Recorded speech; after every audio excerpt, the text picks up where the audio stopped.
काम नहीं किया, जिसने पूरी मानव जाति के लिए काम किया, मानव जाति के कल्याण के लिए काम किया, ऐसे देश के यशस्वी पूर्व प्रधानमंत्री, भारत रत्न पूज्य अटल जी की जन्म जयंती को आप सभी को बधाई देता हूं और मां भारती से, परम पिता परमेश्वर से निश्चित रूप से हम लोग निवेदन भी करते हैं, प्रार्थना भी करते हैं, वंदन भी करते हैं कि मां भारती के कोख से ऐसे सपूत जन्मते हैं, क्योंकि जिस सपने को पूज्य अटल जी ने देखा, हमारे देश के महापुरुषों ने देखा,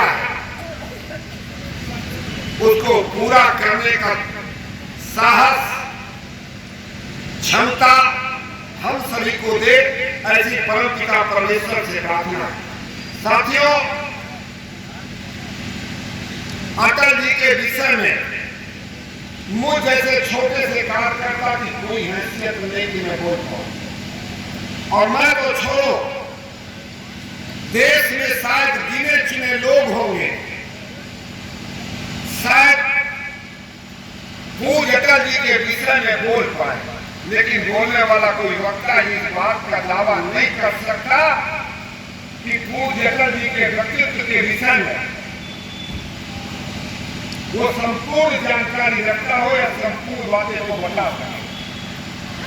चाहे वो शासन की बात हो, चाहे उनका प्रिय विषय कविता हो, चाहे इस देश के गांव, गरीब, किसान, शोषित, अनुसूचित समाज के लिए उनका किया गया कार्य हो, चाहे भारतीय जनता पार्टी को शून्य से शिखर तक पहुंचाने की बात हो, समाज का कोई ऐसा क्षेत्र नहीं, समाज का ऐसा कोई वर्ग नहीं जिसके विषय में पूज्य अटल जी का चिंतन न रहा हो। समाज के अंतिम पायदान पे बैठे हुए व्यक्ति को समाज के मुख्य धारा से जोड़ने के लिए, विकास के मुख्य धारा से जोड़ने के लिए पूज्य अटल जी के सरकार ने एक नहीं अनेक ऐतिहासिक निर्णय लिए, और उनके योगदान को देखते हुए भारतीय जनता पार्टी की सरकार ने और भारतीय जनता पार्टी की सरकारों ने पूज्य अटल जी के जन्म दिवस को सुशासन दिवस के रूप में मनाने का निर्णय लिया। सरकारें हमारी रहे या न रहे, लेकिन जहां रहती है वहां भी और संगठन में भी पूज्य अटल जी के बताए हुए रास्ते पे भारतीय जनता पार्टी का एक एक कार्यकर्ता चलता है और चलने का प्रयास करता है और अपने जीवन को समर्पित करना चाहता है। ऐसे पूज्य अटल जी को हम लोग नमन करते हैं, प्रणाम करते हैं। समय की मर्यादा है साथियों, ऐसे पूज्य ऐसे के विषय में अगर बोलने का अवसर मिले तो मुझसे ज्यादा भाग्यशाली कोई नहीं हो। दूसरों के विषय में, व्यक्तित्व के विषय में एक दो शब्द कहने का अवसर है, समय की मर्यादा को देखते हुए, क्योंकि निश्चित समय पे देश के यशस्वी प्रधानमंत्री आदरणीय नरेंद्र भाई मोदी जी का उद्बोधन का प्रसारण शुरू हो जाएगा। उनका मार्गदर्शन हम भी लेना चाहते हैं और यहाँ पे उपस्थित लोग भी माननीय प्रधानमंत्री जी को सुनना चाहते हैं। मैं केवल दो बात कह के अपनी बात पूरी करूंगा। आज किसान आंदोलन पे किसानों के हित की बात करने के लिए जिसको देखो वो चला आ रहा है, जिसको खेती का काका गागा ज्ञान नहीं, जिसको खेत और खलिहान की समझ नहीं, जिसको कूड़ और गन्ना में फर्क नहीं मालूम, वो भी किसान की बात करता है। मैं श्रद्धेय अटल जी को नमन करता हूं, उनको प्रणाम करता हूं ये देश भर के किसानों को इस देश के साहूकारों से मुक्त कराने के लिए मुक्ति बचिए बचिए बचिए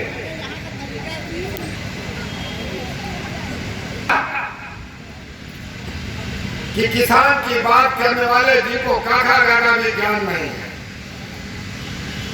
देश के पूर्व प्रधानमंत्री जी ने इस देश के करोड़ों किसानों को साहूकारों से मुक्त कराने के लिए देश में पहली बार किसान क्रेडिट कार्ड को लागू किया।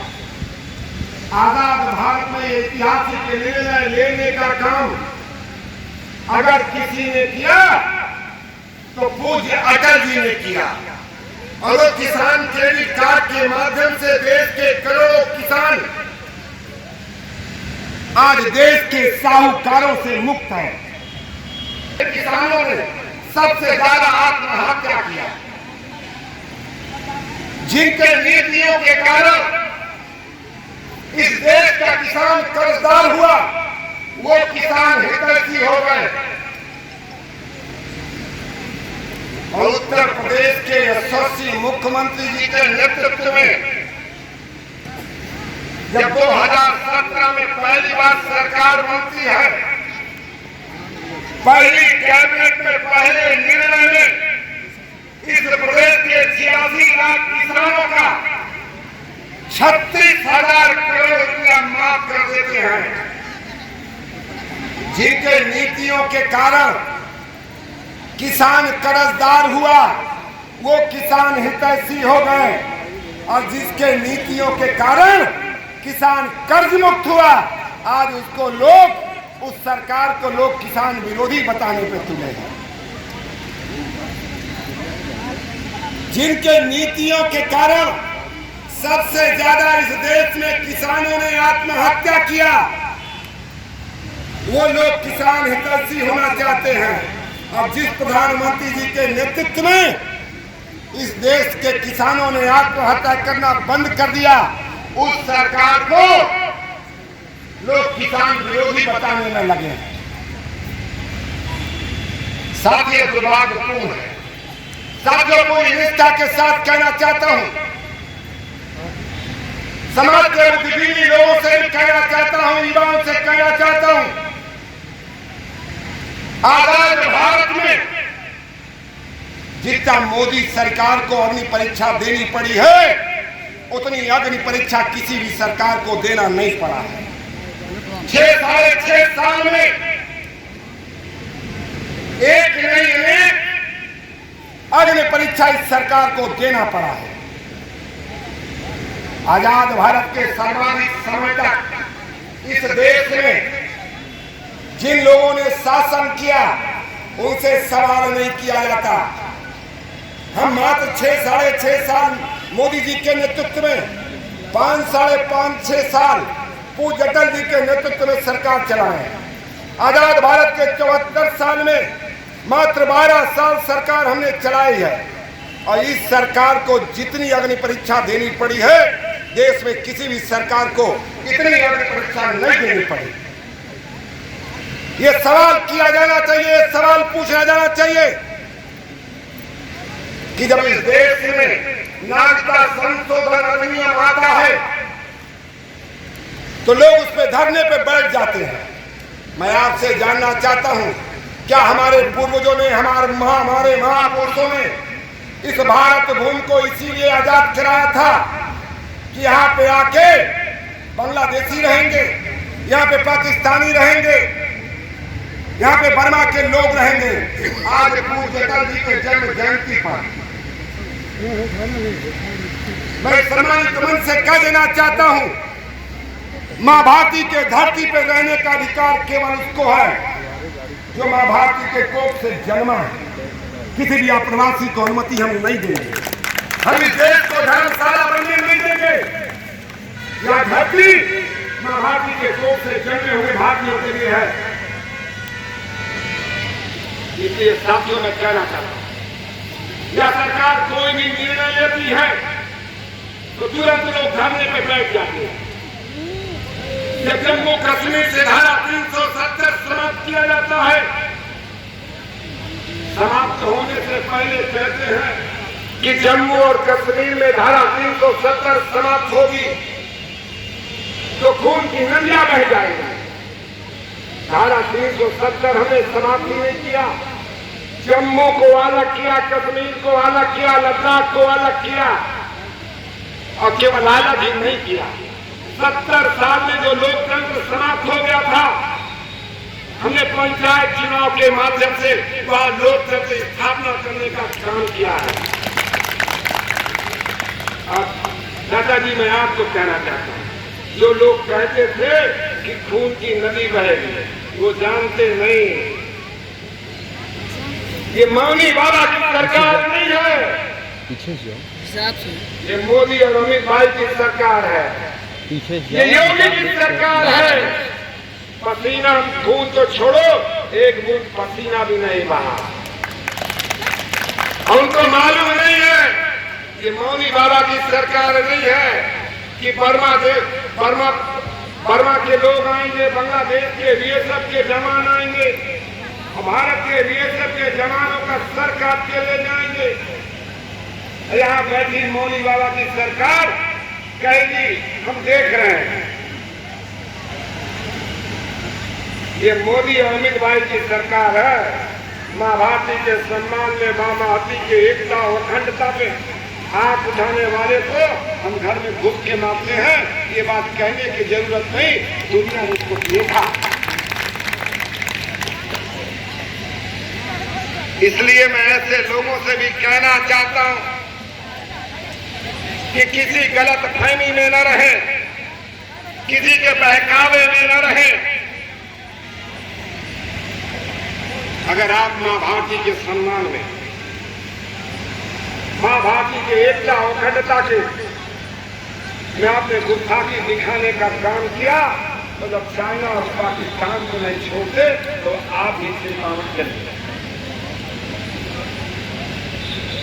साथियों, मैं कहना चाहता हूं, जो सरकार गांव, गरीब, किसान, शोषित, अनुसूचित के लिए समर्पित हो, उस सरकार से लगातार आगे परीक्षा कराई जा रही है। जो देश के 10 करोड़ किसानों को उनको सहयोग करने की बात हो, देश में 2 करोड़ से ज्यादा 2022 तक आवास देने की बात हो, 8 करोड़ से ज्यादा माताओं बहनों को उजाला गैस कनेक्शन देने का काम हो, देश भर में शौचालय बनाने की बात हो, 24 घंटे बिजली देने की बात हो, जब यह सरकार इस देश के गांव, गरीब, किसान, शोषित को समर्पित है, वैसी समय इस सरकार का हाथ से बार बार आगे परीक्षा लेना इस बात का प्रमाण है कि ये कोई और लोग नहीं है, ये वही लोग हैं जिनको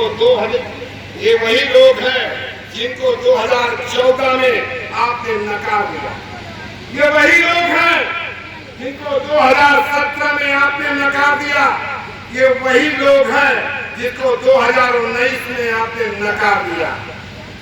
ये आपके द्वारा नकारे हुए लोग हैं और नकारों के पास कोई काम तो बचा नहीं। इसलिए जो सरकार गांव, गरीब, किसान, शोषित को समर्पित है, उस सरकार से सवाल करो, उस सरकार को कटघरे में खड़ा करो, उस सरकार को बदनाम करो। साथियों, 2 काम बता के अपनी बात पूरी करूंगा। 552 साल से इस देश में समस्या थी और जनसंघ, जब भारतीय जनता पार्टी 1952 में जनसंघ की स्थापना करती है और जब देश के लोगों से कहती है कि जब हमारी सरकार आएगी तो इस देश में 552 साल से चली आ रही समस्या का हम समाधान करेंगे, अयोध्या में भव्य राम मंदिर का निर्माण करेंगे। तो भारतीय जनता पार्टी के कार्यकर्ताओं को चिढ़ाया जाता था, कहा जाता था कि ये भारतीय जनता पार्टी के कार्यकर्ता है, कहते हैं कि रामलला हम आएंगे, मंदिर वहीं बनाएंगे, तिथि नहीं बताएंगे। अरे विरोधियों, देख लो, हमने तिथि ही नहीं बताई, हम तो 2022 में हम रामलला के मंदिर का दर्शन भी करने जा रहे हैं।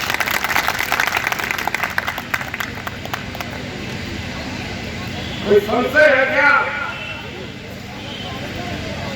अब रामलला की मंदिर बनने जा रहा है, दर्शन करने भी चलेंगे। ये समय की मर्यादा है साथियों, बात बहुत है। इस सरकार ने आजाद भारत में कभी किसी गरीब स्वर समाज के लोगों को, जो गरीब है, शोषित है, पीड़ित है, भूमिहीन है, उनके आरक्षण की चिंता नहीं की। देश के यशस्वी प्रधानमंत्री ने बिना अनुसूचित समाज के आरक्षण में छेड़छाड़ किए बिना, बिना ओबीसी समाज के आरक्षण में छेड़छाड़ किए बिना इस देश के गरीबों को 10% आरक्षण देने का काम किया है। इसलिए सरकार को नमन करते हुए, आपके बीच में आपको आह्वान करते हुए, और मुझ जैसे भारतीय जनता पार्टी को छोटे से कार्यकर्ता एक नहीं दो बार दुनिया के सबसे बड़े लोकतंत्र देश की सबसे बड़ी पंचायत में आपने भेजा है। आपको मैं नमन करते हुए, प्रणाम करते हुए और यह विश्वास दिलाते हुए अपनी बात पूरी करता हूँ कि जिस आशा, उम्मीद और विश्वास के साथ आपने पार्लियामेंट में भेजा है, मेरे जीवन का कर्तव्य, मेरे जीवन का क्षण और मेरे जीवन का पल कौशाम्बी जनपद के कौशाम्बी लोकसभा के उत्थान, कल्याण और विकास को समर्पित रहने वाला है। ऐसा कहते हुए आए हुए सभी किसान भाइयों का, अपनी माताओं का, बहनों को नमन करते हुए, प्रणाम करते हुए, उनका इस बात के लिए आभार और धन्यवाद देते हुए कि आपने छोटे से कार्यकर्ता पे भरोसा किया, आप सबको नमन करता हूँ, धन्यवाद देता हूँ, प्रणाम करता हूँ, अपनी वाणी को पूरा होता हूँ। जय हिंद। अरुणाचल के लोगों को तो जय हिंद कहना होता है। आपको पीएम किसान सम्मान निधि से जो पैसा मिल रहा है, उसको आप कैसे उपयोग करते हैं? गगन जी इतने दूरी पर हैं, इतने पहाड़ों में हैं, कैसे करते हैं? सर, मुझे हर साल हर महीने के 4 महीने के पीछे 2000 करके 3 बार मिला। कुल मिला के मुझे 6000 मिला। उस पैसे को मैं ऑर्गेनिक खाद, दवा और कुछ मजदूरी के ऊपर पैसा किया। और फिर किस प्रकार से इसको आगे बढ़ाया? जब ऑर्गेनिक फार्मिंग किया तो कुछ तो करना पड़ा होगा आपको। सर, एफपीओ बनाया हमने, फार्मर प्रोड्यूसर कंपनी बना के हमारा उसको और आगे बढ़ा रहा है अभी। अच्छा, एफपीओ यानी फार्मर प्रोड्यूसर ऑर्गेनाइजेशन चलाते हैं और वो भी ऑर्गेनिक फार्मिंग से जुड़े किसानों का। आपके साथ कितने किसान जुड़े हैं और ये कैसे काम करता है? सर, सुनाई दे रहा है गगन जी मेरी बात? सर, कितने किसान जुड़े हैं आपके साथ और किस प्रकार से काम करते हैं? 446 दशकों से उपेक्षित और विकास से वंचित हमारे अन्नदाता को हर वर्ष 6000 रुपए की सहायता राशि आज सशक्त बना रही है। और पिछले 2 सालों में प्रधानमंत्री किसान सम्मान निधि योजना के तहत अब तक 10 करोड़ 60 लाख भूजोतधारी किसानों के खातों में 95,000 करोड़ रुपए जमा किए जा चुके हैं। इस स्कीम से बहुत छोटे बड़े दुकानदारों को सबको फायदा और 4 महीने में किस्त आ जाती है बैंक में मेरे में। 6 किस्तें आ चुकी है, जिससे हमारा घर का और कृषि का सब काम चलता है। हर 4 महीने में 2000 रुपए की किश्त बैंक खातों में सीधे पहुंचने पर जहां किसानों की बीज, खाद, कीटनाशक जैसी बुनियादी जरूरतें पूरी हुई, वहीं इस सम्मान राशि ने हमारे कृषक भाइयों को महाजन के कर्ज में डूबने से बचाया है। हमें हर वक्त साहूकार के पास जाना पड़ता था, भाई हमें 1000 रुपये दे दे, 2000 रुपये दे दे, कर्जा पानी से अपनी व्यवस्था चला पाते थे। अब हमें वो सब जरूरतें ना अपने बैंक से सम्मान निधि से पूरी हो जाती है। જે પૈસા મળે એનાથી આ વર્ષે અમારી ખાતર, બીજા, દવાઓનો ખર્ચો નીકળી જાય છે, તેનાથી સમયસર દવાઓ અને ખાતર મળવાથી ઉત્પાદન પણ સારું આવ્યું અને એનાથી ખૂબ અમને આ વર્ષે લાભ થયો. ఇప్పుడు మాకు నేరుగా వచ్చినందున ఈ పైసలు మాకు మంచి అవసరం పడుతున్నది. ఈ పథకం ప్రవేశపెట్టిన ప్రైమ్ మినిస్టర్ గారికి నా యొక్క నమస్కారాలు. उधर कोरोना काल में लॉकडाउन के दौरान भी 43,000 करोड़ रुपए से अधिक की सम्मान राशि ने किसानों को न किसी के सामने झुकने दिया और न ही उनके कृषि कार्य को रुकने दिया। लॉकडाउन में हमें समय से पैसा आया, तो बाकी हमें जो लॉकडाउन में जो सब्जी का काम करते, सब्जी का हमारा काम